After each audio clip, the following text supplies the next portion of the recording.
കാലം നമുക്ക് വേണ്ടി എന്തെല്ലാം നന്മകൾ, മനോഹരമായ കാര്യങ്ങളൊക്കെ കാത്തു വെച്ചിരിക്കുന്നു. പഠിപ്പിക്കാൻ പറഞ്ഞതിന്റെ ഒരു കാരണം അവിടെ കുറെ അവധി കിട്ടും, ഒരു കംഫർട്ട് സോൺ ഉണ്ട്. ആദ്യമേ തന്നെ തീരുമാനിച്ചു ഞാൻ, I'm not going to retire, I'm going to retire. പ്രായമായാലും ഇന്നത് ചെയ്യാവൂ, ഇന്നത് ചെയ്യാൻ പാടില്ല, അതൊക്കെ നമ്മുടെ സമൂഹത്തിന്റെ ഒരു പ്രത്യേകത ആയിട്ടുണ്ടല്ലോ. ഓരോരുത്തർക്കും ഇൻട്രസ്റ്റ് ഉള്ള കാര്യങ്ങളല്ലേ, അതവര് ചെയ്യണം. We have entered into the closing stage of life span. സത്യമല്ലേ? ഈ മക്കളുടെ കാര്യത്തിലോട്ട് അധികം എൻക്രോച്ച് ചെയ്യേണ്ട ഒരു കാര്യമില്ല. പൊസസീവ്നെസ് എന്ന് പറഞ്ഞൊരു സാധനം വന്നാൽ ഭയങ്കര ബുദ്ധിമുട്ടല്ലേ. ഞാൻ നല്ല വ്യക്തി, വളരെ ഇമ്പോർട്ടന്റ് ആണെന്നുള്ള ഒരു ബോധ്യം എനിക്കുള്ളത് കൊണ്ട് എല്ലാ സ്ഥലത്തും ഞാനത് അപ്ലൈ ചെയ്തിട്ടുണ്ട്. എന്നാൽ മറ്റുള്ളവർക്ക് ഉപദ്രവം ഉണ്ടാക്കാനോ എന്നോ ഞാൻ കാണിച്ചു തരാമെന്നും പറഞ്ഞാൽ അവരുടെ മുമ്പിൽ നിന്ന് ഇറങ്ങിപ്പോകല, അങ്ങനെയല്ലല്ലോ. കൺസിസ്റ്റന്റ് ആവണമെങ്കിൽ അത് നമ്മുടെ പ്രയോറിറ്റിയിൽ ഉണ്ടാവണം, എന്നാലേ നമുക്കൊരു കാര്യത്തിൽ കൺസിസ്റ്റന്റ് ആയിട്ട് വർക്ക് ചെയ്യാൻ പറ്റുള്ളൂ. അപ്പൊ ഞാനിപ്പോ ശരിക്കും നമ്മുടേതായിട്ടുള്ള ചില ഇഷ്ടങ്ങൾ അതൊക്കെ നടക്കുമ്പോൾ നമുക്ക് സന്തോഷം ഉണ്ടാവില്ലേ യഥാർത്ഥത്തില്. അതിന് മക്കൾക്ക് മനസ്സിലാവില്ല. മക്കളുടെ കണ്ടീഷനിങ് അങ്ങനെയാണ്. അമ്മമാര് നമ്മളങ്ങനെ ആക്കിയതാണ്. ഞാൻ ഭയങ്കര freak grand parent. Hi, hello, എല്ലാവർക്കും സുഖമല്ലേ? ഇന്ന് നമ്മുടെ കൂടെ ഉള്ളത് പ്രൊഫസർ മേരി മെറ്റിൽഡ മാം ആണ്. മിസ്സിനെ കുറിച്ച് പറയുകയാണെങ്കിൽ മഹാരാജാസ് കോളേജിൽ നിന്ന് റിട്ടയർഡായ പ്രിൻസിപ്പൽ എന്ന നിലയിൽ ഒരുപാട് പേർക്ക് നിങ്ങൾക്ക് അറിയായിരിക്കും. അതിനപ്പുറം ഒരു ലൈഫ് സ്കിൽ ട്രെയിനറായിട്ട് നിങ്ങൾക്ക് അറിയായിരിക്കും. ഇല്ലെങ്കിൽ നിങ്ങൾക്കൊക്കെ എന്തും ചെന്ന് പറയാവുന്ന, എന്തിനും ഉത്തരം തരുന്ന നമ്മുടെ തൊട്ടപ്പുറത്തെ വീട്ടിലെ ഒരു ഗൈഡായിട്ട് നിങ്ങൾക്ക് അറിയായിരിക്കും. അപ്പോൾ മാമിനെ നമുക്ക് കൂടുതൽ അടുത്ത് പരിചയപ്പെടാം. നമസ്കാരം. നമസ്കാരം. മാമിനോട് ഒരുപാട് കാര്യങ്ങളൊന്നും എനിക്കിങ്ങനെ ചോദിക്കാനില്ല. ഇപ്പോൾ റിട്ടയർ ചെയ്തിട്ട് ഇപ്പോൾ കുറച്ചധികം നാളായിട്ടുണ്ടാവുമല്ലോ. എങ്ങനെയുണ്ട് ലൈഫ് ആഫ്റ്റർ റിട്ടയർമെന്റ്? അതിന്റെ ചില മനോഹര നിമിഷങ്ങളിലൂടെ ഇപ്പൊ ഞാൻ കടന്നു പോവുകയാണ്. അതായത് ഞാൻ ആലോചിക്കേ, കാലം നമുക്ക് വേണ്ടി എന്തെല്ലാം നന്മകൾ, മനോഹരമായ കാര്യങ്ങളൊക്കെ കാത്തു വെച്ചിരിക്കുന്നു. അപ്പൊ ഇവിടെ വന്നപ്പോ അതേ ഒരു ഫീലിലാണ് ഞാൻ. എൻ്റെ കോളേജിലുണ്ടായിരുന്ന എൻ്റെ പൂർവ്വ വിദ്യാർത്ഥിനി ഇവിടെ ഒരു നല്ല പൊസിഷനിൽ ഇങ്ങനെ ഇരിക്കുന്ന കാണുമ്പോഴേ അത് എന്നെ സംബന്ധിച്ച് വളരെ അഭിമാനാർഹമായ ഒരു നിമിഷമാണ്. ഇങ്ങനെ കുറെ നിമിഷങ്ങൾ എൻ്റെ റിട്ടയർഡ് ലൈഫിലുള്ളത് വളരെ വളരെ അത് ഹൈലൈറ്റ് ചെയ്യേണ്ട ഒരു കാര്യം തന്നെയാണ്.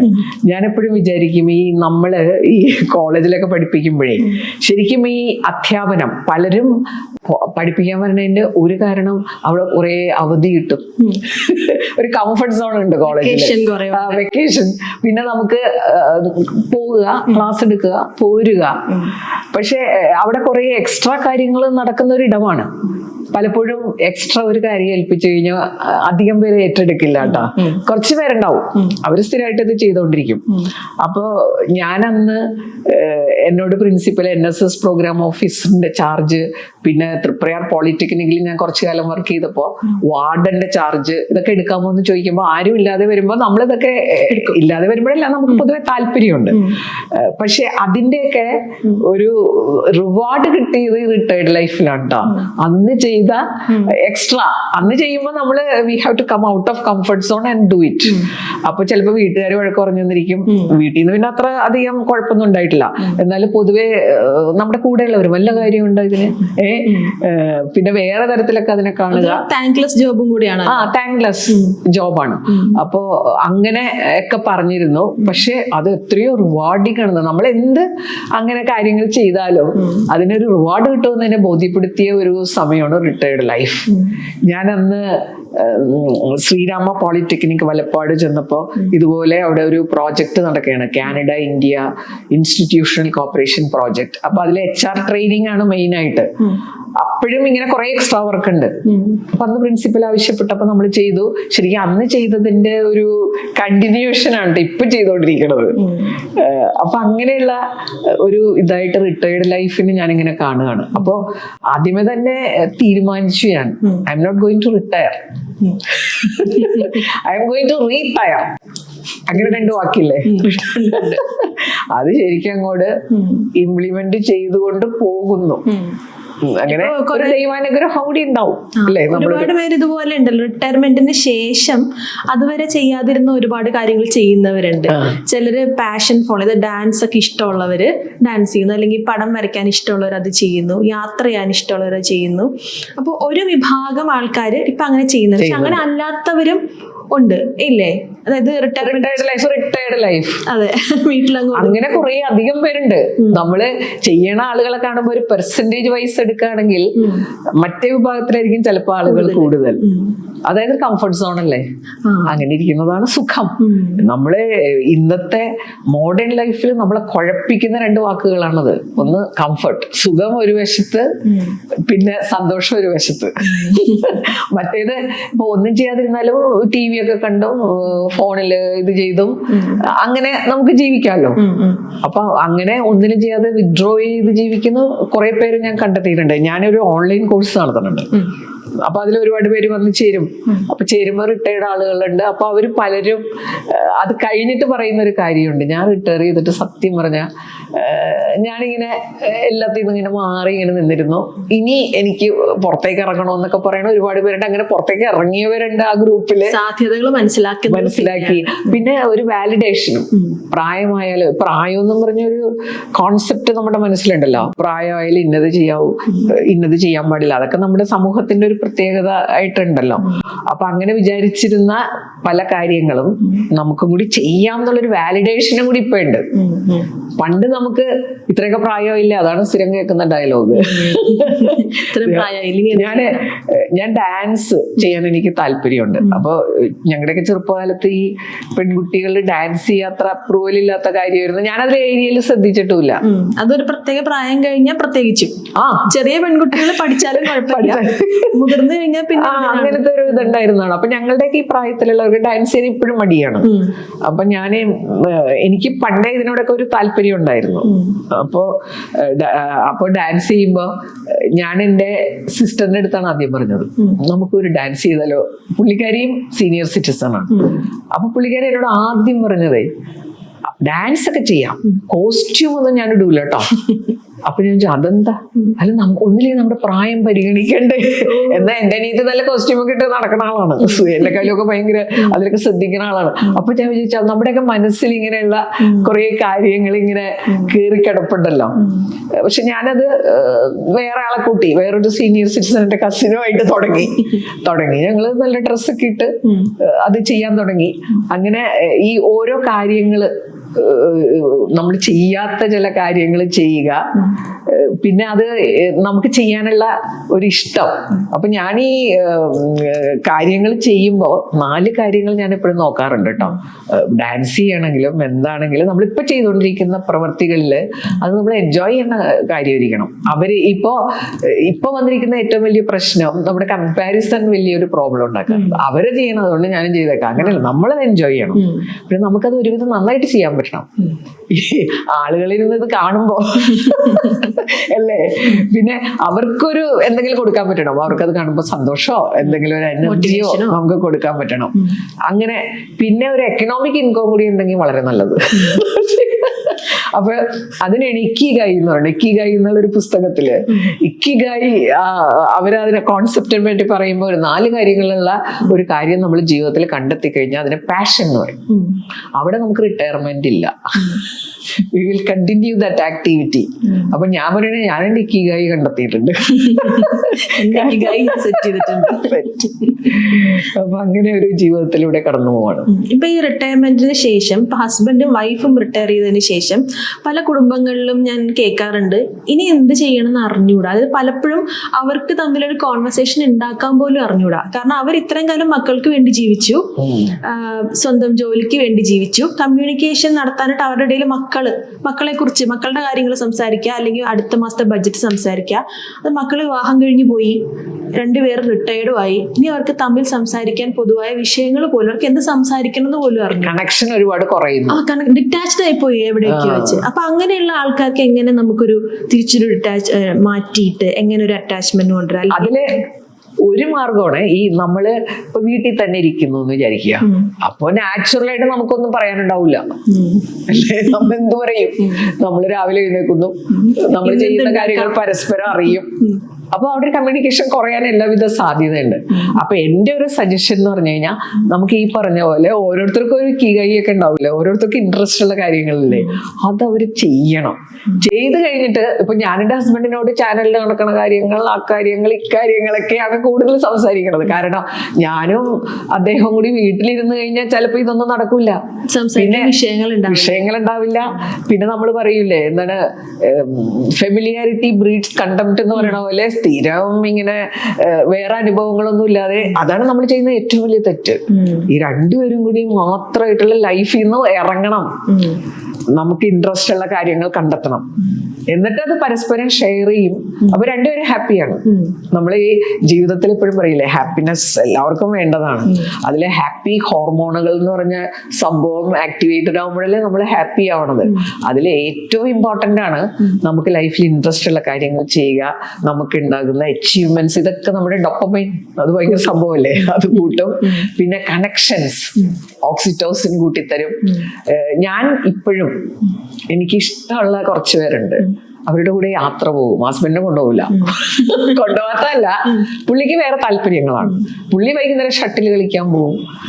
പിന്നെ അപ്പൊ പുള്ളിയുടെ ഇൻട്രസ്റ്റ് ഉള്ള പള്ളിയിൽ കുറെ കാര്യങ്ങൾക്ക് പോകും, പുള്ളിക്ക് ഇൻട്രസ്റ്റ് ഉള്ള. പിന്നെ പുള്ളിയുടെ ഹസ്ബൻഡിന്റെ ഏറ്റവും വലിയ ഇൻട്രസ്റ്റ് ആയിട്ട് എനിക്ക് കണ്ടിട്ടുള്ളത് ഈ ഫാമിലി ഫംഗ്ഷൻസ് ഒക്കെ ഒരുപാട് എൻജോയ് ചെയ്യും. അപ്പൊ അത് ഒരുപാടുണ്ട്. അപ്പൊ അദ്ദേഹം അവിടെ പോയിട്ട് തിരിച്ചു വന്നപ്പോ ഞങ്ങൾക്ക് ഒരുപാട് കാര്യങ്ങൾ പറയാനുണ്ടാവും. അതിന്റെ ഒരു ടൂർ കഴിഞ്ഞ് വന്ന ഞാനും, അപ്പൊ അത് രസമാണ് കേട്ടോ. നമ്മള് ഇത് രണ്ടുപേരുള്ളെന്നും പറഞ്ഞ് രണ്ടുപേരും എല്ലായിടത്തും ഒരുമിച്ച് പോവുക, അതൊരു പ്രശ്നമായിട്ട് എനിക്ക് തോന്നിയിട്ടുണ്ട്. അതിൽ ഏറ്റവും രസമായിട്ട് കഴിഞ്ഞ ഒരു ദിവസം ഒരാളിനോട് പറയണേ, റിട്ടയർ ചെയ്ത ആളാണ്, അപ്പൊ എന്റെ കോഴ്സ് ചെയ്ത ആളാണ്. അപ്പൊ ഞാൻ പറഞ്ഞു, ഞങ്ങൾ ഇത്തവണ മൂന്നാറോ പോയത്, കോഴ്സ് ചെയ്ത ആളുകളൊക്കെ കൂടി, ഇതുവരെ കാണാത്ത ആളുകളാണ് കേട്ടോ. അതൊക്കെ ഭയങ്കര രസമാണ്, ആദ്യമായിട്ട് കാണുന്നു. അപ്പൊ നമ്മള് ഈ അധികം നമ്മൾ കാണാത്തതുകൊണ്ട് നമ്മളോട് ഭയങ്കര ആരാധന വരും ആളുകൾക്ക്. ഈ ചാനലിലൂടെ മാത്രം കാണുമ്പോഴേ യഥാർത്ഥ സ്വഭാവം നിങ്ങളെ പോലെയുള്ളവർക്ക് ഞാൻ പണ്ടിങ്ങനെ കണ്ടിട്ടുണ്ട് കേട്ടോ. ഈ ആളുകൾ ഇങ്ങനെ ഭയങ്കരമായിട്ട് ആരാധിക്കുമ്പോഴേ ദൈവം ഇങ്ങനെ ഇവർക്ക് ആരാധന തോന്നുന്നത് ഇപ്പൊ എനിക്കത് അനുഭവപ്പെടുന്നുണ്ട്. കാരണം പുറമേ നിൽക്കുന്ന ആളുകൾ നിങ്ങളെന്നെ കാണുന്ന പോലെയല്ല കാണുന്നത്, ഇതൊരു ഭയങ്കര സംഭവം പോലെ കാണുകയാണ്. ഞാൻ ഈ ഇതിലൂടെ ഉണ്ടാക്കിയ ഒരു ഇമേജ് ആണ്. അപ്പൊ അതില് ഒരു 35 ആളുണ്ടായിരുന്നു. അപ്പൊ ഞങ്ങൾ മൂന്നാറ് പോയി, അവിടെ താമസിച്ചു, അടിച്ച് പൊളിച്ച്.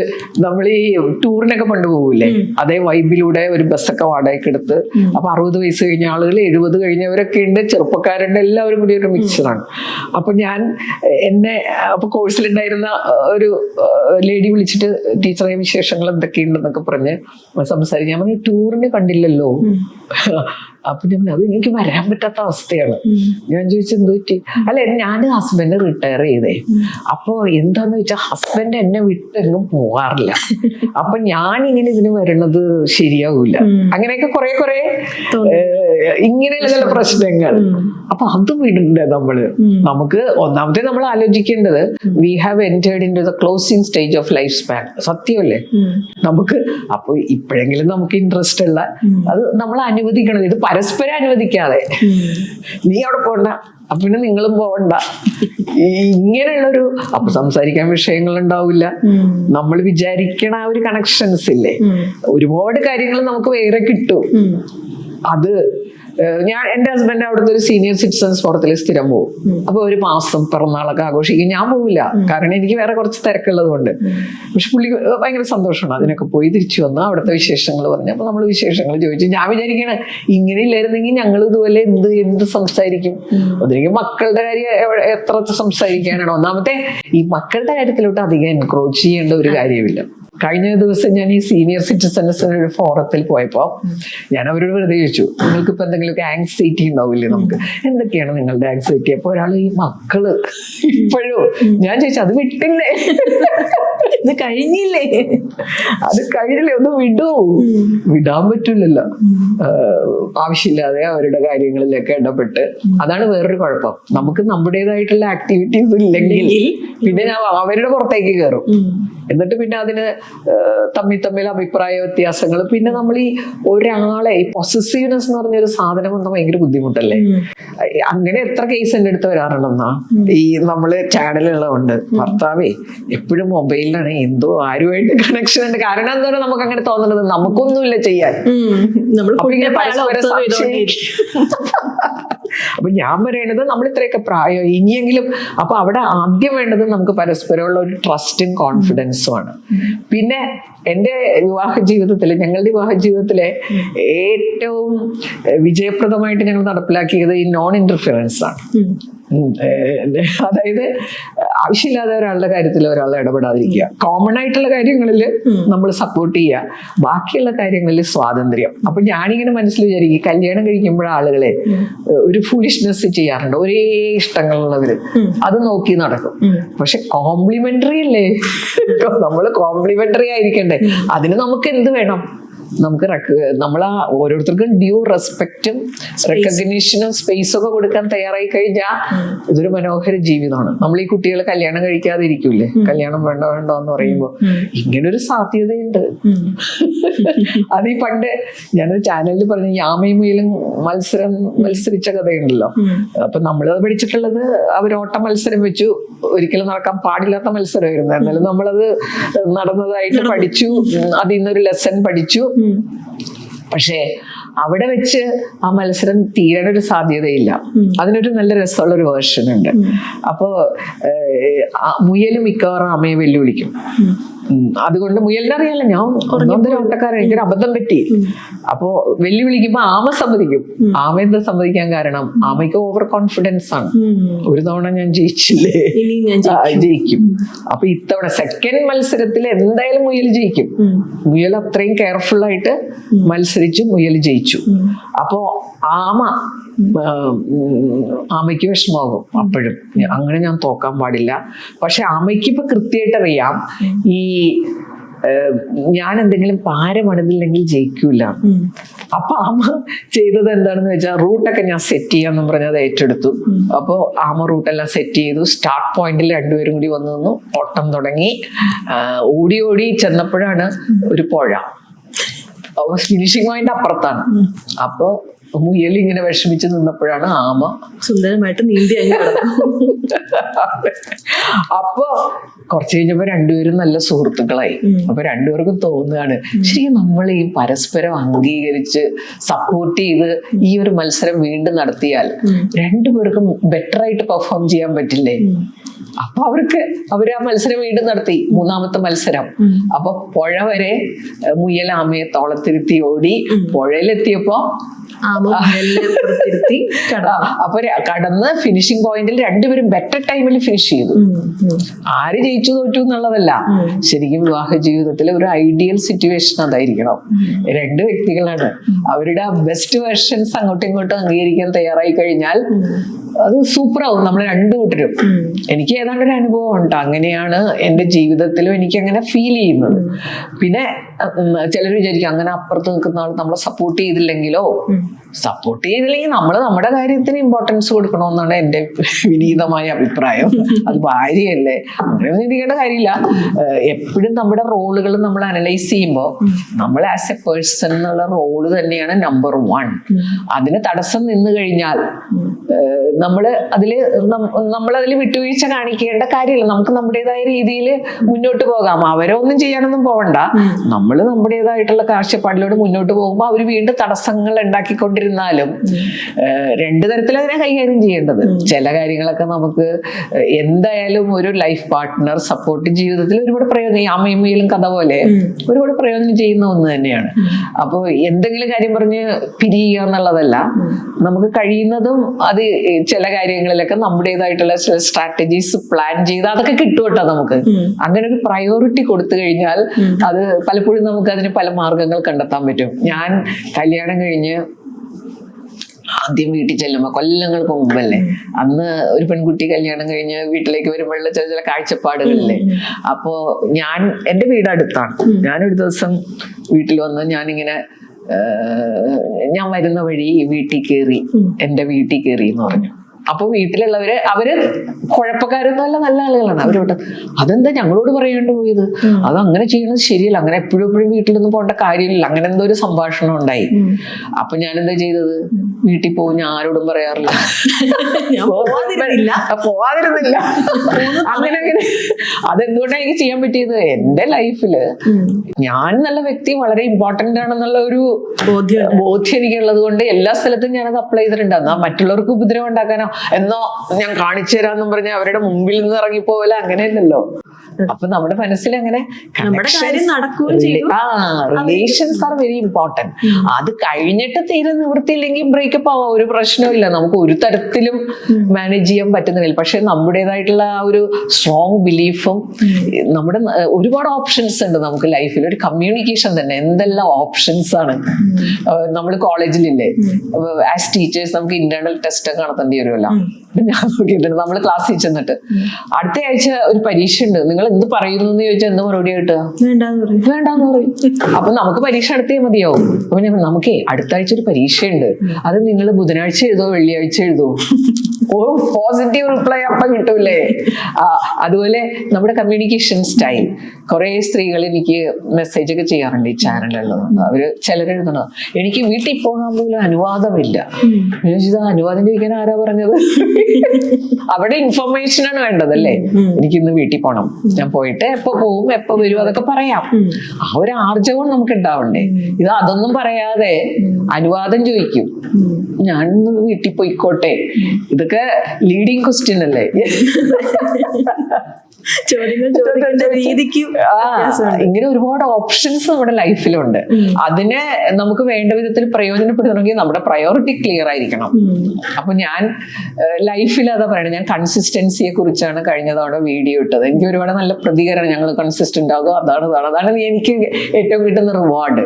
കുറെ പേര് അതിന്റെ താഴെ വന്ന് ഞങ്ങൾ അങ്ങനെയാകാൻ തീരുമാനിച്ചു, ഇങ്ങനെയാകാൻ തീരുമാനിച്ചു എന്നൊക്കെ പറഞ്ഞ് കമന്റ് ചെയ്യാറുണ്ട്. അപ്പൊ അതിൽ ഞാൻ പറഞ്ഞ പ്രയോറിറ്റിയാണ്, കൺസിസ്റ്റന്റ് ആവണമെങ്കിൽ അത് നമ്മുടെ പ്രയോറിറ്റിയിൽ ഉണ്ടാവണം, എന്നാലേ നമുക്ക് ഒരു കാര്യത്തിൽ കൺസിസ്റ്റന്റ് ആയിട്ട് വർക്ക് ചെയ്യാൻ പറ്റുള്ളൂ. അപ്പൊ ഞാനിപ്പോ ലൈഫിൽ നമ്മൾ ചെയ്യുന്ന ഒരുപാട് റോളുകളുണ്ട്. ഇപ്പൊ ഞാൻ ചില റോളൊന്നും എനിക്കില്ല. ഇപ്പം പാർവതി ചെയ്യുന്ന റോള്, ഇപ്പൊ ഡോട്ടേഴ്സ് റോൾ എനിക്കില്ല, ഡോട്ടർ ഇൻ ലോ റോളില്ല, അവരൊക്കെ മരിച്ചുപോയി. അങ്ങനെ പല റോളുകളും നമുക്ക് ഇല്ലാത്തതുണ്ട്. എന്നാൽ പുതിയതായിട്ട് ഗ്രാൻഡ് മദേഴ്സ് റോൾ എനിക്കുണ്ട്. അപ്പൊ എല്ലാവരുടെ റോൾസും ഡിഫറെന്റ് ആണ്. അപ്പൊ നമ്മളെല്ലാവരും ഇടയ്ക്കെങ്കിലും ചെയ്യേണ്ട ഒരു എക്സസൈസ് ഉണ്ട്, ഒരു റോൾ അനാലിസിസ്.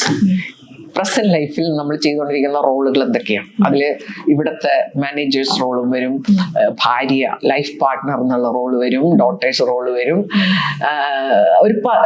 കുറച്ച് റോളുകൾ. നമുക്ക് ഇപ്പൊ ചെയ്യുന്ന റോളുകൾ ഏതൊക്കെയായിരിക്കണം. ഈ ലോകത്തെ എല്ലാ റോളുകളും കൂടി നമുക്ക് ചെയ്യാനൊന്നും പറ്റില്ല, നമുക്ക് ആഗ്രഹമുള്ളതെല്ലാം കൂടി ചെയ്യാൻ പറ്റില്ല. ഒലിവർ ബർഗ്മാൻ എന്നാണ് അദ്ദേഹത്തിന്റെ പേരെന്ന് എനിക്ക് തോന്നുന്നു, ഓതറിന്റെ 4000 years time management for mortals എന്ന് പറഞ്ഞൊരു പുസ്തകം എഴുതിയിട്ടുണ്ട്. അപ്പൊ 4000 വീക്സ് കേട്ടാ. അപ്പൊ ഒലിവർ ബർഗ്മാൻ എഴുതിയ 4000 weeks time management for mortals. അങ്ങനെ 4000 വീക്സ് എന്നാണ് ആ പുസ്തകം ഏറ്റവും കൂടുതലായിട്ട് അറിയപ്പെടുന്നത്. 4000 വീക്സ് എന്ന് അദ്ദേഹം ഉദ്ദേശിക്കുന്നത് എന്താണെന്നോ, ഒരാളുടെ ആയുർദൈർഘ്യം 80 അദ്ദേഹം അത്യാഗ്രഹത്തോട് കൂടിയിട്ടാണ് ആലോചിച്ചത്. 80 വർഷം. അപ്പോ ഏകദേശം റൗണ്ട് ചെയ്ത് 4000 വർഷം. അത്ര 4000. പിന്നെ ഞാൻ വർഷം എന്റെ മനസ്സിൽ അത്യാഗ്രഹമാണ്. 4000 ആഴ്ച. ഈ 4000 ആഴ്ചയില് എന്നെ സംബന്ധിച്ചൊക്കെ എത്രയോ ആഴ്ച കടന്നുപോയി, കുറച്ചാഴ്ചയുള്ളൂ ഇനി അല്ലേ. എല്ലാവരും പിന്നെ പാർവതി ചെറുപ്പക്കാരിയാണെന്ന് വിചാരിച്ച് കുറെ ആഴ്ച ഉണ്ടെന്ന് പറയുന്നത് ശരിയല്ല. അതാണല്ലോ ജീവിതത്തിലെ മനോഹരമായ സെറ്റപ്പ്. അതിനൊരു കണക്കില്ല, അല്ലെങ്കിൽ ആകെ വിഷമമായാനെ അല്ലെ. പ്രായമുള്ളവർക്ക് ചെറുപ്പക്കാരെ കാണുമ്പോൾ ആകെ വിഷമം, അങ്ങനെ വിഷമിക്കേണ്ട കാര്യമില്ല. കാരണം ഞാൻ എപ്പോഴും പറയും, പ്രായമായി എന്ന് പറയുമ്പോൾ എത്ര റിമൈനിങ്, അത് വെച്ചിട്ടാണല്ലോ പറയണത്. ഇത് ആർക്കും അറിയാത്തതുകൊണ്ട് ആ ഒരു കോൺസെപ്റ്റേ ശരിയല്ല. അപ്പൊ അത്രേ സമയമുള്ളൂ നമ്മുടെ ലൈഫിൽ. ഇനി ഇത് 4000 ഉള്ള ആൾക്ക് പോലും കുറച്ച് സമയമുള്ളൂ. അപ്പൊ അതില് എന്നെ സംബന്ധിച്ച് എനിക്ക് കിട്ടിയ ഒരു ജീവിതമല്ലേ, എനിക്ക് കിട്ടിയ ഒരു ഗിഫ്റ്റ് അല്ലേ, അതിൽ എന്റെ പ്രയോറിറ്റി ഞാൻ നിശ്ചയിക്കണ്ടേ.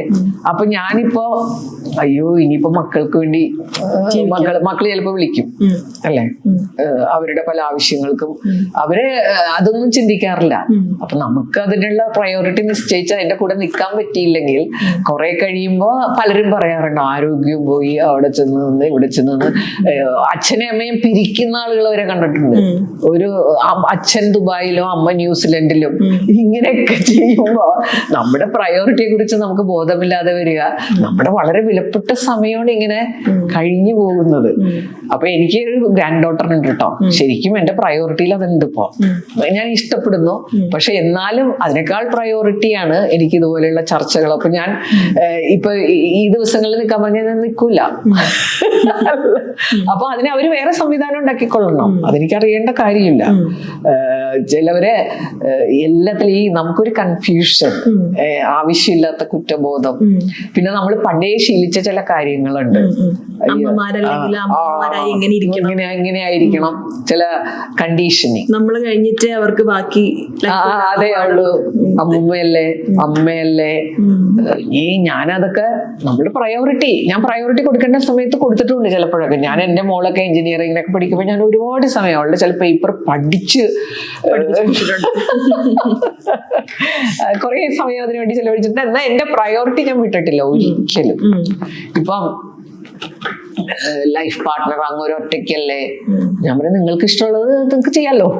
ഒറ്റയ്ക്ക് ഇരിക്കണത് എന്റെ കുറ്റമല്ല, അല്ലെങ്കിൽ വീട്ടില് ഇരിക്കണോ, എന്നെ കെയർ ചെയ്യാൻ ആരുമില്ല. അതിന് അവർക്കും അതിനുള്ള സംവിധാനമുണ്ട്, ആരോഗ്യമുണ്ട്. പിന്നെ വേണ്ട സമയത്ത് അവർക്ക് സർവീസ് കൊടുക്കേണ്ട സമയത്ത് നമ്മളൊന്ന് അങ്ങോട്ടും ഇങ്ങോട്ടും ചെയ്യണം. അതാണല്ലോ റിലേഷൻഷിപ്പിന്റെ ബ്യൂട്ടി. അപ്പൊ ഈ ഒരു ഗിൽറ്റ് ഉണ്ടല്ലോ, അതായത് ഇപ്പോ പ്രയോറിറ്റി ഞാൻ സെറ്റ് ചെയ്യുന്നുണ്ടല്ലോ, അപ്പൊ ഞാൻ എന്റെ ഗ്രാൻഡ് ഡോട്ടർക്ക് സമയം കൊടുക്കുന്നില്ലല്ലോ, ആ ഒരു ഗിൽറ്റ് ഇപ്പം മിസ്സിന് അത് ഓവർകം ചെയ്യാൻ പറ്റുന്നുണ്ട്, അതിന്റെ ആവശ്യമില്ല എന്ന് മനസ്സിലാവുന്നുണ്ട്. അത് പറ്റാത്ത ഒരുപാട് പേരുണ്ട് നമ്മുടെ ചുറ്റിലും. അതായത് മക്കൾ വിളിച്ച് ഞാൻ അവിടെ പോകണം, ഞാനൊരു ട്രിപ്പ് പ്ലാൻ ചെയ്തിരിക്കുന്ന സമയമാണ്, പക്ഷെ ആ സമയത്താണ് മോൻ പറയണേ മോന്റെ കുട്ടീനെ നോക്കാൻ വരുന്ന ആള് 2 ആഴ്ച ലീവിലാണ്, മോന്റെ കുട്ടീനെ നോക്കാൻ ആളില്ല, അപ്പൊ ഞാൻ എന്നാ അതല്ലേ ഞാൻ നോക്കണ്ടേ, അപ്പൊ ഞാൻ ട്രിപ്പ് ക്യാൻസൽ ചെയ്യാം എന്ന് ചിന്തിക്കുന്നവരുണ്ട്. അപ്പൊ അവരോട് മിസ്സിന് എങ്ങനെയാ കമ്മ്യൂണിക്കേറ്റ് ചെയ്യുന്നത്? അത് കുറച്ച് ഇതൊക്കെ എന്നെ സംബന്ധിച്ച് അങ്ങനെ ഒരു കീഴ്വഴക്കേ ഞാൻ ഉണ്ടാക്കിയിട്ടില്ല. കാരണം എന്റെ മോൻ പറയണതാണ്, അന്ന് എനിക്ക് ജോലിക്കാരി ഉണ്ട്, അപ്പൊ ജോലിക്കാരി വരാത്ത ദിവസം ഇന്ന് ജോലിക്കാരി വന്നിട്ടില്ല എന്ത് ചെയ്യുമെന്ന്. കാരണം ഞാനവിടെ ഉണ്ട്. അങ്ങനെ അങ്ങനത്തെ അവരൊരു ഡിമാൻഡിങ് അല്ല കേട്ടോ. പക്ഷെ ഈ പറഞ്ഞ പോലെ നമ്മുടെ കുഴപ്പം കൊണ്ട് തന്നെ കുറെ പേര് ഡിമാൻഡിങ് ആയി മാറിയിട്ടുണ്ട്. പക്ഷെ അങ്ങനെയുള്ളവരെ സംബന്ധിച്ച് എനിക്ക് തോന്നുന്നത് അവരതിനോട് കണ്ടീഷൻ ആയിരിക്കും. അവർക്ക് അവര് പോകും, അതിനങ്ങോട്ട് പോകും. അവർക്ക് പോയില്ലെങ്കിൽ കുറ്റബോധം ഉണ്ടാവുമ്പോൾ നമ്മൾ എന്ത് ചെയ്യും? അതിന് പാർവതിയുടെ സജഷൻ എങ്ങനെയാ അത് മാറ്റിയെടുക്കണമെങ്കിൽ അവർക്ക് ക്ലിയർ ആയിട്ട് തീരുമാനിക്കാൻ പറ്റണം. ഇതല്ല എന്റെ പ്രയോറിറ്റി ഇതാണ്, അത് അവർക്ക് പറ്റൂല. അത് തീരുമാനിക്കാൻ പറ്റിക്കഴിഞ്ഞാലേ ഗിൽറ്റി ഫീലിംഗ് ഉണ്ടാകാതിരിക്കുള്ളൂ. അതിന് അവരുടേതായ ചിന്തകളിലൂടെയൊക്കെ അത് മാറ്റാൻ പറ്റുള്ളല്ലോ. അവരുടെ പ്രയോറിറ്റിയിലേക്ക് വരണമെങ്കിൽ എനിക്ക് ചിന്തിക്കണമെന്ന്, എനിക്ക് ഇത്രയും കാലം എന്റെ റോളുകളിൽ ഞാൻ പറയും, സീനിയർ സിറ്റിസൺസിനോട് ഞാൻ എപ്പോഴും പറയും, നമ്മൾ റോൾ അനാലിസിസ് നടത്തുമ്പോൾ ഇപ്പൊ എന്റെ മകള് കുഞ്ഞായിരിക്കുമ്പോൾ മദേഴ്സ് റോളിന് ഞാൻ പ്രയോറിറ്റി കൊടുക്കും, ചിലപ്പോൾ കരിയർ റോളിനൊക്കെ ആയാലും. പക്ഷെ അത് കഴിയുമ്പോൾ റോൾ അനാലിസിസ് നടത്തി നമ്മൾ അതിലെ പ്രയോറിറ്റിയിൽ മാറ്റം വരും. അത് ഞാൻ പറഞ്ഞു, റോൾ അനാലിസിസ് നടത്തണമെന്ന് ഇടയ്ക്ക് എവിടെയാണ് ഞാൻ സമയം കണ്ടെത്തേണ്ടത്, കൊടുക്കേണ്ടത്, ചിന്തിക്കണം. നമ്മൾ ചെയ്യണത് ചിന്തയൊന്നുമില്ല, ഈ ഒഴുക്കിലങ്ങോട്ട് പോയണം. അവിടെ വരുന്ന പ്രശ്നം അപ്പൊ ചിന്തിക്കണം എന്നുള്ളതാണ്, അത് വർക്ക് ചെയ്യണം. ഇപ്പൊ ഒരുപാട് പേരുണ്ട് ഇതുപോലെ. ഞാൻ നേരത്തെ പറഞ്ഞ സെനാരിയോയിൽ തന്നെ ഒരു ട്രിപ്പ് ഉണ്ട്, അതേ സമയത്ത് തന്നെ വീട്ടിലൊരു ആവശ്യം വരികയാണ്. അത് എമർജൻസി ഒന്നും അല്ല, നമുക്ക് വേണമെങ്കിൽ മാറ്റാം. അപ്പൊ അവരൊരു ആവേശത്തിന്റെ പുറത്തില്ല, ഞാൻ ഇത്തവണ ട്രിപ്പ് പോവുക തന്നെ ചെയ്യും എന്ന് കരുതി വന്നു. ഒരു പ്രാവശ്യം ചെയ്താൽ മതി. അവരുടെ മനസ്സ് പക്ഷെ ഒരു പക്ഷെ അവിടെ ആയിരിക്കും, ഞാൻ പോകുന്നല്ലോ. അത് 2 പ്രാവശ്യം, അത് കുറച്ച് പ്രാവശ്യം ഉണ്ടാവുള്ളൂ. 2-3 തവണ കഴിയുമ്പോഴേക്കും സെറ്റ് ആയിക്കോളും. അതൊരു റിസ്ക് ആണ്. Risk of displeasure from your children. ആ റിസ്ക് ഏറ്റെടുത്താലേ നമുക്ക് അതില്ലെങ്കിൽ ഇത് കിട്ടൂല. അല്ലാത്തവര് അനുഭവം അങ്ങനെ പോകും. എന്ത് ചെയ്യാനാണ്, അവർക്ക് അതാണ് വലുത്. എന്നിട്ട് ഇവരുടെ ഏറ്റവും വലിയ ഇവരിടയ്ക്ക് ഇവർക്ക് ഉണ്ടാകുന്ന ചില തിരിച്ചറിവുകൾ രസമാണ് കേട്ടോ. കുറെ കാലം ഇങ്ങനെയൊക്കെ പോയി കഴിഞ്ഞ് എന്തെങ്കിലും ഒരു സന്ദർഭത്തിൽ ഇങ്ങനെ ഇവര് മാറിക്കഴിഞ്ഞ് ഇതൊക്കെ നേരത്തെ ചെയ്യേണ്ടത് അങ്ങനെ പറയണം. ശരിക്കും നമ്മുടേതായിട്ടുള്ള ചില ഇഷ്ടങ്ങൾ അതൊക്കെ നടക്കുമ്പോൾ നമുക്ക് സന്തോഷം ഉണ്ടാവില്ലേ യഥാർത്ഥത്തില്. അതിന് മക്കൾക്ക് മനസ്സിലാവില്ല. മക്കളുടെ കണ്ടീഷനിങ് അങ്ങനെയാണ്. അമ്മമാര് നമ്മളങ്ങനെ ആക്കിയതാണ്. നമ്മുടെ എല്ലാ ഇഷ്ടങ്ങളും ത്യജിച്ച് അവരാണ് നമ്മുടെ പ്രയോറിറ്റി. നമ്മൾ അവർക്ക് കാണിച്ചു കൊടുത്തു കഴിഞ്ഞാൽ പിന്നെ ചിന്തിക്കുള്ളൂ. എന്റെ ആദ്യത്തെ വീഡിയോ വൈറലായ ഒരു വീഡിയോയില് ഞാൻ പറഞ്ഞൊരു സെന്റൻസ് ആണ് വൈറലാക്കിയത്. അപ്പൊ ഞാൻ ഈ പഴയ അമ്മയും പഴയ ഭാര്യയൊക്കെയാണല്ലോ. ഞാൻ അന്നെടുത്തൊരു തീരുമാനമുണ്ട്. I don't want to be a super wife. I don't want to be a super mother. I want to be a happy mother, happy wife. അതങ്ങടെ എല്ലാവരും ഏറ്റെടുത്ത് അന്ന് കുറെ നാൾ മുമ്പ് ഞാൻ ചെയ്തൊരു വീഡിയോ 10-12 കൊല്ലം മുമ്പ് ജോഷ് ടോക്സിൽ, അതിപ്പോഴും ഉണ്ടെന്ന് തോന്നുന്നു, ഓരോ സ്ഥലത്ത് ഇങ്ങനെ കാണാം. അതന്ന് വളരെയധികം ചർച്ച ചെയ്യപ്പെട്ട, അന്നധികം പേരും, അപ്പൊ ഏതോ ചാനലുകാരും അതൊക്കെ എടുത്ത് സംസാരിക്കാനുണ്ട്. അന്നും അധികം പേര് ചിന്തിക്കാത്തത് ഞാൻ ചിന്തിച്ചല്ലോ ഒന്ന്. I want to be a happy woman. Comfort സോണിലല്ല, അത് കംഫർട്ടബിൾ ആണ്. അത് കഴിഞ്ഞ് ഞാൻ പറഞ്ഞു, ഞാൻ തമാശക്ക് ഗ്രാൻഡ് മദർ ആയപ്പോഴും ഇതിനൊക്കെ കുറെ പേര് ശ്രമിച്ച്, ഇനിയിപ്പോ അമ്മൂമ്മയായില്ലേ ഇനിയെങ്കിലും വീട്ടിലിരുന്നൂടെ അങ്ങനെയൊക്കെ പറയും ആളുകള്. ഇതൊരു കാലത്ത് അവസാനിക്കില്ല ചോദ്യങ്ങൾ. പ്രായമായില്ലേ വീട്ടിലിരുന്ന്. അപ്പൊ നമ്മൾ വിചാരിക്കും ബാക്കിയുള്ളൊരു അമ്മൂമ്മമാര് നോക്കിയിരിക്കണ കാണുമ്പോ നമുക്ക് അങ്ങനെയൊക്കെ നമുക്ക് ഇത് വേണോ അത് വേണോ, ഇത് വേണമെങ്കിൽ ചില റിസ്ക് ഉണ്ട്, അത് വേണമെങ്കിൽ നമുക്ക് കുറെ അങ്ങനെയുണ്ട് പ്രശ്നങ്ങൾ. നമ്മുടെ ഇഷ്ടങ്ങൾ വേണ്ടാന്ന് നോക്കേണ്ടി വരും, ഇത് മറ്റുള്ളവരുടെ ഇഷ്ടങ്ങൾ വേണ്ടാന്ന് നോക്കേണ്ടി വരും. ഏതാണ് നിങ്ങൾ റെഡി ആവണേ? നമുക്ക് എല്ലാവരെയും എപ്പോഴും സന്തോഷിപ്പിച്ചു പറ്റില്ല. പിന്നെ അവര് ഉത്തരവാദിത്തം ഏറ്റെടുത്ത് പഠിക്കണ്ടേ, അത് വേറൊന്ന്. അതിന് സമ്മതിക്കാത്ത ആളുകളുണ്ട്. എപ്പോഴും പുറകെ നടന്ന് എത്ര കാലം പുറകെ നടക്കും, നമ്മളില്ലെങ്കിൽ അവർ ജീവിക്കൂലേ. അതൊരു ചെറിയൊരു കഥ വായിച്ചിട്ടുണ്ട്, പാർവതി വായിച്ചിട്ടുണ്ടെന്ന് അറിയില്ല. ഇതുപോലെ ഒരു സ്ത്രീ വീട്ടിലെ എല്ലാ കാര്യങ്ങളും ചെയ്ത്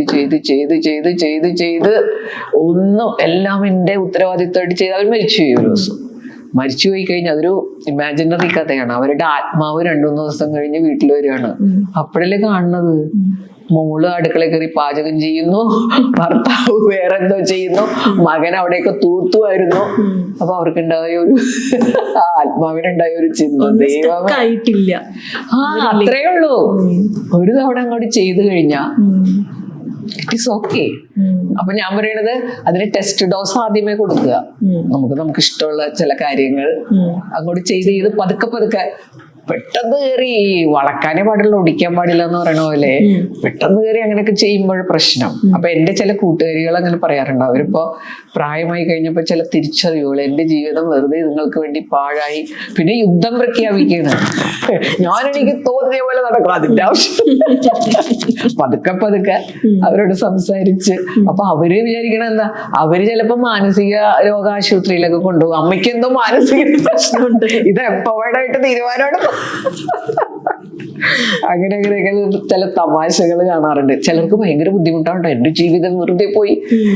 ഇപ്പോഴാണ് ഇതൊക്കെ ചിന്തിക്കാൻ തുടങ്ങിയത്. അപ്പൊ അങ്ങോട്ട് സടകുടഞ്ഞ് എഴുന്നേറ്റിട്ട് എല്ലാം കൂടെ മാറ്റി മറിക്കാന്ന് അങ്ങനെ ഉണ്ടാകുന്ന പ്രശ്നങ്ങൾ. ജീവിതം വളരെ ഇൻട്രസ്റ്റിംഗ് ആണ്. ഞാനിങ്ങനെ ജീവിതം ഒബ്സർവ് ചെയ്യാൻ തുടങ്ങിയപ്പോഴാണ് കേട്ടോ നല്ല രസമാണ്. ഇങ്ങനെ അനലൈസ് ചെയ്യുമ്പോഴേ ആളുകളെ ഒബ്സർവ് ചെയ്യുന്നതും ഭയങ്കര ഇഷ്ടമാണ്. അതാണ് ജീവിതത്തിൽ ഏറ്റവും ഇഷ്ടം. ആളുകൾ ഇങ്ങനെ അയാൾ ഇന്ന കാര്യം കൊണ്ടാണ്, ചിലപ്പോ നമ്മുടെ അസംഷൻ കറക്റ്റ് ആവണമെന്നില്ല, പക്ഷെ ഇപ്പൊ ഏകദേശം കറക്റ്റ് ആണ് കേട്ടോ. അപ്പോ ചില ആളുകളുടെ സംസാരം, അയാളെ കല്യാണം കഴിക്കാൻ പോണ ഒരു പെൺകുച്ചൂരാണ്, എനിക്ക് അയാളെ അത്ര ഇഷ്ടമല്ല, അയാൾ എന്റെ സൗന്ദര്യത്തെ കുറിച്ചാണ് എപ്പോഴും പറഞ്ഞുകൊണ്ടിരിക്കുന്നത്. അപ്പൊ നമ്മളെന്താ മനസ്സിലാക്കേണ്ടത്, ഇൻഡയറക്റ്റ് ആയിട്ട് ആ കുട്ടി തന്നെ ആ കുട്ടിയുടെ സൗന്ദര്യത്തെ കുറിച്ച് സംസാരിക്കുകയാണ് സത്യത്തില്. അപ്പൊ ഇങ്ങനെ ആളുകളുടെ ചില ഈ ഗെയിംസ് പീപ്പിൾ പ്ലേ എന്നും പറഞ്ഞ് പണ്ട് റിംഗ് ബേൺ ഒരു പുസ്തകം എഴുതിയിട്ടുണ്ട്. നമ്മുടെ ഈ ആളുകൾ ഭയങ്കര സൂത്രക്കാരും ആണല്ലോ. നമ്മൾ നമ്മുടെ കാര്യം കാണാൻ വേണ്ടി നമ്മൾ പല രീതികളിൽ വി ആർ നോട്ട് ഓപ്പൺ. അപ്പൊ ഇതൊക്കെ കണ്ട് ഒബ്സർവ് ചെയ്ത് അപ്പൊ ഞാൻ അതിനെപ്പറ്റി ഒരു വീഡിയോ ഇടണമെന്ന് ഞാൻ വിചാരിച്ചിട്ടുണ്ട്. ഇങ്ങനെ ഒബ്സർവ് ചെയ്യുമ്പോൾ ഓരോരുത്തരുടെ ഓരോ രീതികൾ. കടം മേടിക്കാൻ പറ്റുന്നവരുണ്ട് ഭയങ്കര കഥകളായിരിക്കും. അങ്ങനെ അപ്പൊ ആളുകൾ ഇങ്ങനെ ഒബ്സർവ് ചെയ്ത് അപ്പൊ ചില ആളുകൾ ഇങ്ങനെ പറയില്ല, എന്നെ അയാൾ പറ്റിച്ചു, ഇയാൾ പറ്റിച്ചു, മറ്റേയാള് പറ്റിച്ചു. അതിന്റെ പ്രശ്നം എന്ന് വെച്ചാൽ നമ്മൾ ഈ മനുഷ്യരെ സ്റ്റഡി ചെയ്യാൻ അല്ലെങ്കിൽ അങ്ങനെയുള്ള കാര്യങ്ങൾ നമ്മൾ വായിക്കുന്നില്ല, പഠിക്കുന്നില്ല. വായിച്ചിട്ടും പഠിച്ചിട്ടും കാര്യമില്ല, പ്രാക്ടിക്കലായിട്ട് അപ്ലൈ ചെയ്തിട്ടില്ല. ഇയാൾ ഇങ്ങനെ പറയുമ്പോൾ അതിന്റെ പിന്നില് ഒരു ചിന്ത. മനുഷ്യരെ ബേസിക് ആയിട്ട് നമ്മൾ വിശ്വസിക്കണം. പക്ഷെ നമ്മൾ നേരത്തെ പറഞ്ഞ വാക്കില്ലേ ഗള്ളിബിൾ എന്ന് പറഞ്ഞാൽ, ആരെന്ത് പറഞ്ഞാലും വിശ്വസിക്കുക. ഷ്രൂഡാവണം നമ്മുടെ ജീവിതത്തിൽ. ഷ്രൂഡാവണമെങ്കിൽ നമ്മളിത് പഠിക്കണം. എനിക്ക് അതുകൊണ്ട് ഞാനിത് പണ്ടേ തുടങ്ങിയ പരിപാടിയാണ്. അതുകൊണ്ടാണ് കോളേജിലെ പ്രിൻസിപ്പൽഷിപ്പ് ഒക്കെ എനിക്ക് ഓരോരുത്തരെ കുറെ നന്നായിട്ട് അസസ് ചെയ്യാൻ പറ്റിയിട്ടുണ്ട് ഓരോരുത്തർക്ക്. അപ്പൊ ചില ജോലികൾ എല്ലാവരും ആരെയും കമ്പയർ ചെയ്ത് നമുക്ക് ഇന്നാള് മോശം ഇന്നാള് നല്ലതൊന്നും പറയാൻ പറ്റില്ല മനുഷ്യരുടെ കാര്യത്തിൽ. പക്ഷെ മനസ്സിലാക്കിയ പല പ്രയോജനങ്ങളും ഉണ്ട്. ചില കാര്യങ്ങൾക്ക് ചിലര് നന്നാവും, ചില കാര്യങ്ങൾ അവരെ ഏൽപ്പിച്ച നടക്കൂല. ഇതൊക്കെ കൃത്യമായിട്ട് നമുക്കറിയാൻ പറ്റും അനലൈസ് ചെയ്യുന്ന ആ ഒരു രീതിയുള്ളത് കൊണ്ട്. ഇപ്പൊ നമ്മൾ സപ്പോർട്ട് ചെയ്യാൻ പറ്റുന്ന ആളുകള് അങ്ങനെ മനസ്സിലാവും. അപ്പൊ ഏത് തരത്തിലുള്ള ഒരു ഗ്രാൻഡ് പാരന്റ് ആണ് മിസ്? ഞാൻ ഭയങ്കര ഫ്രീക്ക് ഗ്രാൻഡ് പാരന്റ് ആണ്. പക്ഷെ ഞാൻ എന്റെ കൊച്ചുമോളുടെ കൂടെ അതാണ് എന്റെ ഏറ്റവും വലിയ എന്റർടൈൻമെന്റ് ആയിട്ട് എനിക്ക് തോന്നിയിട്ടുള്ളത് കേട്ടോ. അവള് ഭയങ്കര രസമാണ്. ഒന്നാമത്തത് എന്റെ മോൾ അവളെ വളർത്തുന്നത് അങ്ങനെയാണ് കേട്ടോ. വേണ്ട കാര്യങ്ങളും വേണ്ടാത്ത കാര്യങ്ങളും. പിന്നെ ഞാൻ ഒരിക്കലും അവളോട് എപ്പോഴും ഭയങ്കര സ്നേഹമായിട്ട് മാത്രം. അത് മിക്ക ഗ്രാൻഡ് പാരന്റ്സ് അങ്ങനെയായിരിക്കും. പിന്നെ ഞാൻ ചെയ്യാൻ പാടില്ലാത്ത ചില കാര്യങ്ങൾ ചെയ്യുന്നുണ്ടെന്ന് തോന്നുന്നുണ്ട്. ചില കാര്യങ്ങൾ അവരെ അതായത് സാധനങ്ങൾ വേണമെന്നൊക്കെ ആവശ്യപ്പെടുമ്പോൾ നമ്മൾ ഉടനെ വാങ്ങി കൊടുക്കുക. അതത്ര നല്ല ഇടപാടില്ല. എന്റെ മോളുടെ അടുത്തുനിന്ന് എനിക്ക് വഴക്കം കിട്ടാറുണ്ട്. പക്ഷെ എനിക്ക് അവളോട് ഭയങ്കര സ്നേഹമാണ്. അതുമാത്രമല്ല ഒരു ഹാപ്പി ചൈൽഡ്ഹുഡ് ഉണ്ടാകണം. അപ്പൊ അതിനിപ്പോ ഈ സുംബ ഡാൻസ് അതൊക്കെ വന്നിട്ടുണ്ടല്ലോ. അതുപോലെ ഇവളുടെ കാര്യത്തിലൊക്കെ നമ്മളെപ്പോഴും അവളുടെ കൂടെ ഡാൻസ് ചെയ്യുക, പാട്ട് പാടുക, ആ ഒരു വളരെ നന്നായിട്ട്. അതുപോലെ കുറച്ചു നേരം ഇരുന്ന് വല്ലതൊക്കെ പഠിപ്പിക്കുക. പക്ഷെ അതിൽ എനിക്ക് കൃത്യമായിട്ട് ഈ കുട്ടികളുടെ കാര്യത്തിൽ നമ്മൾ ഏത് പ്രായത്തിലുള്ളവരായാലും നമ്മൾ ഒരുപാട് ഇമിറ്റേറ്റ് ചെയ്യും കേട്ടോ അവര്. അവരോട് ഇതൊക്കെ എടുത്തിട്ടെ, ക്യാമറയൊക്കെ എടുത്തിട്ട്, ഞാൻ നിയ ലൊറൈൻ, ഞാൻ മേരി മെറ്റിൽഡയുടെ പേരക്കുട്ടിയാണ്, ഞാനിന്ന് നിങ്ങളോട് സംസാരിക്കാൻ പോണത്. ഇപ്പൊ 5 വയസ്സ്, ഇത് 4 വയസ്സിലേക്ക് പറയണത്. കെയറിങ് ഷെയറിങ്ങിനെ കുറിച്ചാണ്. കെയറിങ്ങിനെ കുറിച്ച് ഞാൻ 5 കാര്യങ്ങൾ നിങ്ങളോട് പറയാം. അപ്പൊ ഞാൻ ചാനലിൽ എന്റെ ഒരു രീതിയാണ് 5 കാര്യങ്ങൾ. അപ്പൊ ഞാൻ നീ എന്റെ ചാനൽ കാണാറുണ്ട്? അതൊന്നുമില്ല. പക്ഷെ ഞാൻ വിചാരിക്കുകയാണ് നമ്മളവരെ ഒരുപാട് ഇൻഫ്ലുവൻസ് ചെയ്യും കേട്ടോ. പിന്നെ അവർക്ക് കഥകൾ പറഞ്ഞു കൊടുക്കുക, അങ്ങനെയുള്ള കാര്യങ്ങൾ അത് ഭയങ്കരമായിട്ട്. പിന്നെ നല്ല നല്ല അവരെ എംപവർ ചെയ്യുക, അവരോടുള്ള കമ്മ്യൂണിക്കേഷൻ ഒരുപാട് ശ്രദ്ധിക്കും. ഞാൻ ഒരിക്കലും ശകാരിക്കില്ല കേട്ടോ. എന്റെ ടെമ്പർ ഒന്നും പോവില്ല. അവരെന്ത് കാണിച്ചാലും ഞാൻ അതിൽ നിന്ന് മാറ്റിയെടുക്കാൻ നോക്കുമെന്നല്ലാതെ അങ്ങനത്തെ ഒരു ഗ്രാൻഡ് പാരന്റ് ആയിട്ടാണ് ഞാനിങ്ങനെ മുന്നോട്ട് പോകുന്നത്. ഇപ്പൊ മിസ് പലതരത്തിലുള്ള പാരന്റിങ് കണ്ടിട്ടുണ്ടാവുമല്ലോ. മിസ്സിന്റെ അമ്മയുടെ കാലത്ത്, മിസ്സിന്റെ കാലത്ത്, ഇപ്പൊ മിസ്സിന്റെ മോളുടെ കാര്യം വന്നപ്പോഴും പറഞ്ഞു. അപ്പൊ ഇന്നത്തെ പാരന്റിങ്ങില് മിസ് കണ്ടിട്ടുള്ള പോസിറ്റിവിറ്റീസ് എന്തൊക്കെയാണ്? ഇന്ന് പോസിറ്റീവായിട്ട് വന്നിട്ട് വലിയൊരു മാറ്റം എന്ന് പറഞ്ഞാൽ ജെന്റിൽ പാരന്റിങ് എന്നുള്ള ഒരു കോൺസെപ്റ്റ് വന്നിട്ടുണ്ട്. അത് ശരിക്കും നമുക്ക് വളരെ പ്രയോജനം ചെയ്യുന്നതാണ്. പക്ഷെ അത് ഏറ്റവും അധികം തെറ്റിദ്ധരിക്കപ്പെടുന്ന വാക്കാണ്. അപ്പൊ അതില് ആളുകൾ വിചാരിക്കുന്നത് കുട്ടികൾ എന്ത് ചെയ്താലും മിണ്ടാതെ. അവിടെ കറക്ഷൻ എന്ന് പറഞ്ഞൊരു കാര്യമുണ്ട്. പക്ഷെ ദ വേ വി കറക്റ്റ്, എന്റെ അമ്മയുടെ പ്രായത്തിൽ അന്നൊക്കെ ട്രഡീഷണൽ പാരന്റിങ്ങിൽ നമ്മളെ കറക്റ്റ് ചെയ്യണത് ബൈ പണിഷ്മെന്റ്. ഇന്ന് അങ്ങനെയല്ല. 2 രീതികളിലാണ് കുട്ടികളെ കറക്റ്റ് ചെയ്യുന്നത്. ഒന്ന് നമ്മുടെ മാതൃക, അതാണ് ഏറ്റവും ഇമ്പോർട്ടൻറ്റ്. 2 കാര്യങ്ങൾ കൃത്യമായിട്ട് മനസ്സിലാക്കി കൺവിൻസ് ചെയ്ത് കറക്റ്റ് ചെയ്യാം. പണ്ട് അതൊന്നും ഇല്ല കേട്ടോ. നിന്നോടല്ലേ പറഞ്ഞത് അങ്ങനെ ചെയ്യരുത്, എന്താ ഇന്ന് അതൊരു പാരന്റിങ്ങിൽ വന്നിട്ടുള്ള മാറ്റമാണ്. പക്ഷെ എത്ര പേര് ഉൾക്കൊണ്ടു എന്നുള്ളത് അറിയില്ല. ഈ രീതിയിലൊക്കെ പാരന്റിങ് നടക്കണമെങ്കിൽ അവിടെ നമ്മൾ എഫേർട്ട് ഇടണം. നമ്മളവിടെ സമയം ചെലവഴിക്കണം, ചിന്ത ഉണ്ടാവണം.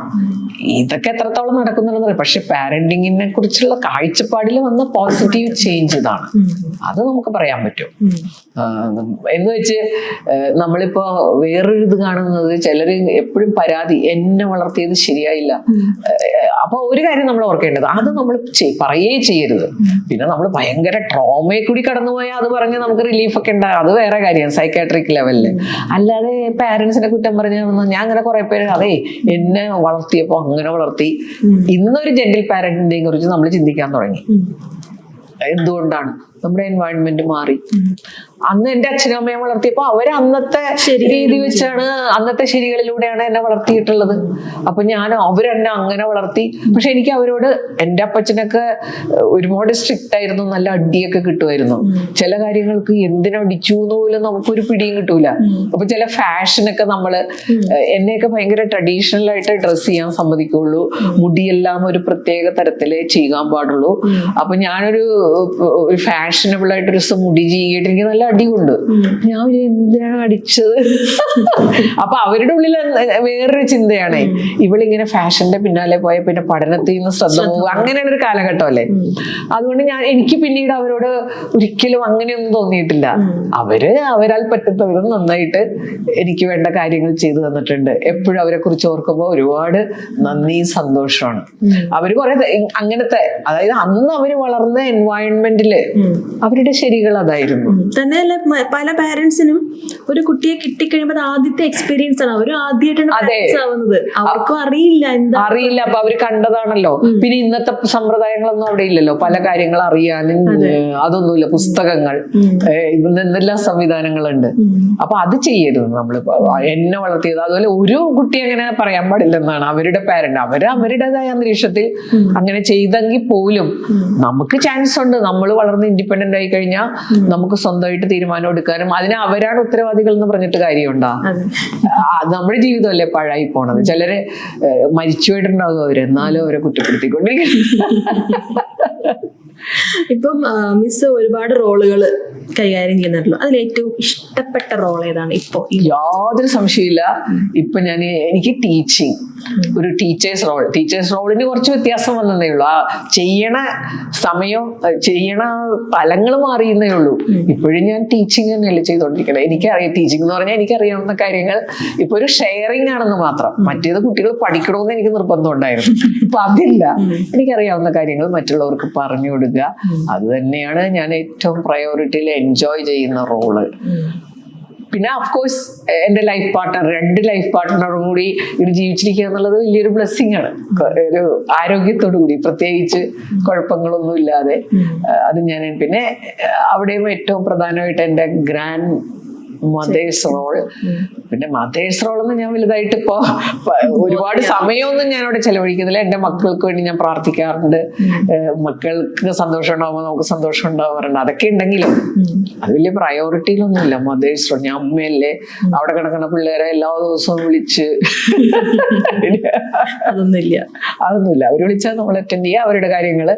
പിന്നെ എനിക്ക് ഏറ്റവും വലിയൊരു ഉള്ളത്, ഞങ്ങളുടെ ഈ ചാനൽ ഒരു ടീം വർക്കാണ് കേട്ടോ. അതുകൊണ്ട് ഞങ്ങൾ നല്ല കണക്ഷൻ ഉണ്ട്. ഞാൻ വീഡിയോ ഉണ്ടാക്കി മോൻ അയച്ചു കൊടുക്കും, എഡിറ്റിംഗ് മോനാണ്. പിന്നെ അതിന്റെ തംബ്നെയിൽ ഉണ്ടാക്കുന്നതും ഡിസ്ക്രിപ്ഷൻ എഴുതുന്നതൊക്കെ മരുമോളാണ്. അപ്പൊ ഞങ്ങൾ എപ്പോഴും അതാണ് മെയിൻ ആയിട്ടുള്ള, ഈ നേരത്തെ പറഞ്ഞ പോലെ എന്ത് സംസാരിക്കും, അതൊരു ഭയങ്കര കമ്മ്യൂണിക്കേഷനും കണക്ഷനുമാണ്. ഇപ്പൊ ഈ മിസ് നേരത്തെ പറഞ്ഞല്ലോ, അതായത് പ്രയോറിറ്റി സെറ്റ് ചെയ്യുക എന്നുള്ളതാണ് ലൈഫിലെ വളരെ പ്രധാനപ്പെട്ട ഒരു സംഭവം. ഇത് മിസ് എപ്പോഴാണ് അത് റിയലൈസ് ചെയ്തത്? വളരെ ലേറ്റ് ആയിട്ടാണ്. പക്ഷെ ഞാൻ അറിയാതെ എന്റെ ഒരു സെൽഫ് ലവ് ഒക്കെ പണ്ടേ എനിക്ക് എവിടെന്നോ വന്നിട്ടുണ്ടായിരുന്നു. ഞാനിങ്ങനെ, എനിക്ക് എവിടെ ചെന്നാലും അവിടെ മികച്ചതായിരിക്കണമെന്ന് എങ്ങനെയോ ഒരു എവിടെന്നോ ഒന്നാണെന്നോ. അപ്പൊ സ്കൂളിൽ പഠിക്കുമ്പോൾ സ്കൂൾ ലീഡർ ആയിരുന്നു. സെയിന്റ് തെരേസാസിലെ കോളേജ് യൂണിയൻ ചെയർപേഴ്സൺ ആയിരുന്നു. അവിടുത്തെ നമ്പർ 1 ആകണം, അത് എവിടെയോ ക്ലാസ്സിൽ ഫസ്റ്റ് ആയിരുന്നു. അതുകൊണ്ട് പിന്നെ കുറെ കഴിഞ്ഞപ്പോഴാണ് വേറെ പ്രയോറിറ്റീസും കല്യാണമൊക്കെ കഴിഞ്ഞ് അങ്ങനെ അതിന്നൊക്കെ മാറി. എന്നാലും എവിടെയാകുമ്പോഴും മികച്ചതായിരിക്കണം എന്നുള്ള ഒരു പ്രിൻസിപ്പൽ ആവുമ്പോൾ ഏറ്റവും നല്ലൊരു പ്രിൻസിപ്പൽ ആവണം, അങ്ങനെയൊക്കെ ഏറ്റവും നല്ലൊരു ടീച്ചർ ആവണം. അത് പണ്ടെപ്പോഴോ ഈ പ്രയോറിറ്റി ഒക്കെ പിന്നെ ശരിക്കും മനസ്സിലാക്കിയത്, ഞാനൊരു കാനഡ ഇന്ത്യ പ്രോജക്റ്റിനെ പറ്റി പറഞ്ഞില്ലേ, അവരുടെ HR ഹ്യൂമൻ റിസോഴ്സ് ഡെവലപ്മെന്റ് ആയിരുന്നു അതിലെ പ്രധാനപ്പെട്ട വിഷയം. അന്നാണ് ശരിക്കും കുറേ കാര്യങ്ങൾ ഇങ്ങനെ റോൾ അനാലിസിസ് കൃത്യമായിട്ട് ചിന്തിച്ച് തീരുമാനം എടുക്കേണ്ടതാണ്. മറ്റേത് എങ്ങനെയോ നമ്മളിൽ കടന്നുകൂടിയ ചില ചിന്തകളിലൂടെ എടുത്തതാണ്. പക്ഷെ ഇപ്പൊ നമുക്ക് അതിനെ കുറിച്ചൊക്കെ ബോധ്യപ്പെട്ട് ചെയ്യുന്ന കാര്യങ്ങളാണ്. ഇതാണ് എനിക്ക് വേണ്ടത്, ഇതാണ് എൻ്റെ ഇഷ്ടം. അതിൽ വേറെ ആരും തടസ്സം വരേണ്ട കാര്യമില്ല. അവരെ എഫക്ട് ചെയ്യാൻ പാടില്ല, അതൊക്കെ ശരി. അവർക്ക് തടസ്സം ഉണ്ടാകാനോ ഒന്നും പാടില്ല. പിന്നെ ചിലരുടെ പ്രശ്നം ഞാൻ ഡാൻസ് കളിക്കാനൊക്കെ പോയ മക്കൾക്ക് അതിന്റെ നാണക്കേട് അങ്ങനെയൊക്കെ ചിന്തിച്ചു കഴിഞ്ഞാൽ രക്ഷയില്ല. കുറച്ച് ഡാൻസ് കഴിയുമ്പോ അവരും കണ്ടീഷൻ ഉണ്ടാവുമല്ലോ. ആദ്യമായിട്ട് കുറച്ച് കാലം ചെയ്യുമ്പോഴാണ് അമ്മ എന്താ ഇങ്ങനെയൊക്കെ ചെയ്യണം. ഞാൻ ഈ നമ്മള് കോളേജിലെ പണ്ട് ഈ ടീച്ചേഴ്സ് ഡ്രസ് കോഡൊക്കെ സാരി ഉടുക്കാൻ പാടുള്ളൂ, ഓർമ്മയുണ്ടോ? എനിക്ക് തോന്നുന്നു ഞാൻ ചുരിദാറൊക്കെ ഇട്ട് ഒരു 95 അന്നേ വരുമായിരുന്നു. കോളേജിൽ ചേർന്ന ഒരു കുറച്ചു കാലം കഴിഞ്ഞപ്പോൾ തന്നെ ഞാൻ എൻ്റെ ഡ്രസ് കോഡൊക്കെ മാറ്റി. ഞാൻ മനസ്സിലാക്കി നല്ല അതൊക്കെ സ്വയം ഉണ്ടായ ചില ചിന്തകളാണ്, വേറെ ആരെയും നോക്കിയിട്ടില്ല. അപ്പൊ ഞാനന്ന് ചുരിദാറിട്ട് ക്ലാസ്സിൽ നിന്ന് ഇറങ്ങി വരുമ്പോ എപ്പോഴും ഇടുമായിരുന്നില്ല. എന്നാലും എനിക്കിപ്പോ സാരി ഉടുക്കാൻ സമയമില്ലെങ്കിൽ ഞാൻ എനിക്ക് കൺവീനിയന്റ് പ്രിൻസിപ്പൽ എപ്പോഴും ഞാൻ ചുരിദാറിട്ട് വരുമായിരുന്നു. ചിലർ തമാശക്ക് എക്സ്ക്യൂസ് മീ ചെയ്ത് കോളേജിലാന്നൊക്കെ കളിയാക്കും. അപ്പൊ അന്ന് ഞാൻ ഇറങ്ങി വരുമ്പോ പണ്ട് ഒരു ടീച്ചറിനോട് എന്നാലും താനി ഇങ്ങനെ ഇത്രയും വേണ്ടിയില്ലായിരുന്നു. അതേ ടീച്ചറെ തന്നെ വർഷങ്ങൾക്ക് ശേഷം ഇതൊക്കെ ഇട്ട് ഞാൻ കണ്ടു. അപ്പൊ ഇതൊക്കെ ഒരു കണ്ടീഷനിങ് ആണ്. നമ്മൾ കുറെ തവണ നമ്മൾ അങ്ങനെ കണ്ടു കഴിയുമ്പോ ശീലവും. പിന്നെ അതിനെ കുറിച്ചൊക്കെ എനിക്ക് വ്യക്തമായ കാഴ്ചപ്പാടുണ്ട്. ഡ്രസ്സ് ധരിക്കുമ്പോ മറ്റുള്ളവർക്ക് ഒരു ഡിസ്കംഫർട്ട് തോന്നാത്ത വിധത്തിലുള്ള ഡ്രസ്സിങ്, അതൊക്കെ ഞാൻ വളരെ എനിക്ക് അങ്ങനെയാണ് എൻ്റെ പെർസെപ്ഷൻ. എൻ്റെ ശരീരം ഒന്നും പറഞ്ഞ് ഇത് പ്രദർശിപ്പിക്കാനൊന്നും ഞാൻ തയ്യാറില്ല. അതൊരു സ്വാതന്ത്ര്യമാണെന്ന് എനിക്ക് തോന്നിയിട്ടില്ല. അത് മറ്റുള്ളവരും കൂടി, നമ്മുടെ സമൂഹം എന്ന് പറഞ്ഞാൽ നമ്മൾ ഡ്യൂ റെസ്പെക്ട് മറ്റുള്ളവർക്ക് കൊടുക്കേണ്ടതാണ്. അപ്പൊ നമ്മൾ ഇത്ര നേരം കേട്ടു നമ്മൾ എങ്ങനെ പ്രയോറിറ്റി സെറ്റ് ചെയ്യണം, നമ്മൾ എങ്ങനെ നമ്മുടെ റോൾ അനലൈസ് ചെയ്യണം. ഇതൊക്കെ നമുക്ക് പറഞ്ഞു തന്ന മെറ്റിൽഡ മാമിന് ഒരുപാട് താങ്ക്സ്. ഇതൊക്കെ മാം ഇനിയും ഒരുപാട് പേർക്ക് പകർന്നു കൊടുക്കാൻ പറ്റട്ടെ, ഒരുപാട് പേർക്ക് ഇത് ലൈഫിൽ ഇംപ്ലിമെന്റ് ചെയ്യാൻ പറ്റട്ടെ. Thank U.